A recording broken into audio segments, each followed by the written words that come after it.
গঙ্গার পাড়ে গড়ে ওঠা তিলকতমা কলকাতার গলিতে গলিতে রয়েছে কত অজানা ইতিহাস। 16 নম্বর মোহাম্মদ রমজান লেনে অবস্থিত দুর্গেশ্বর শিব মন্দির বাংলার আটচালা শিল্পনীতির এক অনন্য নিদর্শন। উত্তর কলকাতার এই জনপথে রয়েছে নিমতলার মোটা মহাদেব বা মোটা বাবার মন্দির। 1794 সালে শোভাবাজারের দত্ত পরিবারের হাত ধরে এই মন্দিরের যাত্রা শুরু হয়েছিল।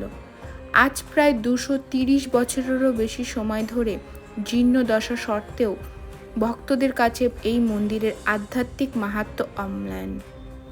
হাটখোলার দত্ত পরিবারের মদনমোহন দত্তের দুই পুত্র রসিকলাল দত্ত ও জওহরলাল দত্ত এই মন্দিরটি প্রতিষ্ঠা করেন।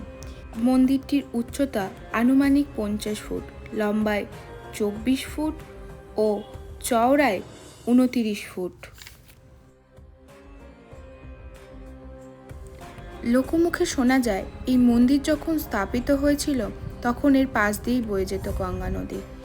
মন্দিরের চূড়া থেকে নেমে আসা বটগাছের ঝুড়িগুলি মন্দিরের গায়ে এমনভাবে জড়িয়ে রয়েছে যা দেখলে মনে হয় স্বয়ং মহাদেবের জটা চারিদিক থেকে মন্দিরটিকে আষ্টে পৃষ্ঠে বেঁধে রেখেছে।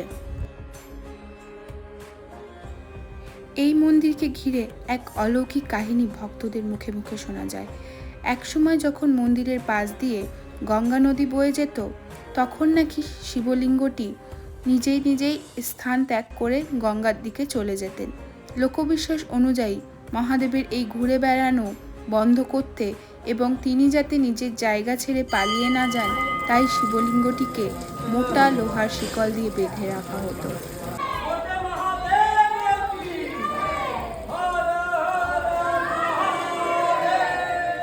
গর্ভগৃহে থাকা এই বিশাল শিবলিঙ্গটির উচ্চতা প্রায় 10 ফুট।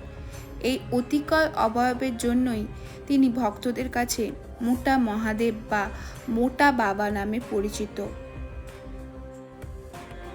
সকলের মনে প্রশ্ন আসতেই পারে, এত জাগ্রত এই মন্দিরটির এমন ভগ্নপ্রায় দশা কখনো সংস্কার করা হয়নি। লোকমুখে প্রচারিত যতবার মন্দির সংস্কারের প্রচেষ্টা করা হয়েছে ততবারই এক অজানা অদৃষ্ট শক্তি বারবার বাধা হয়ে দাঁড়িয়েছে। ভক্তদের বিশ্বাস তাদের মোটা বাবা এই ভগ্নপ্রায় মন্দিরে থাকতেই ভালোবাসেন। প্রতিদিন ভোর 4:30 এই মন্দিরের দ্বার ভক্তদের জন্য উন্মুক্ত হয় এবং দুপুর 12টা পর্যন্ত খোলা থাকে। বিকেল 4টেয় পুনরায় খোলা হয় মন্দির। এখানকার বিশেষ আকর্ষণ হলো মহাদেবের সন্ধ্যা আরতি এবং তারপর অপরূপ ফুলের সাজের রাজবেশ। শোভাবাজার আহিরিটোলা স্টেশন থেকে মাত্র 10 মিনিটের হাঁটা পথে পৌঁছে যাওয়া যায় ইতিহাসের সেই দোরগোড়ায়। সময় বদলেছে শহরের অবয়ব, কিন্তু নিমতলায় মোটা বাবার মন্দিরটি আজও ইতিহাসের সাক্ষী হয়ে দাঁড়িয়ে আছে।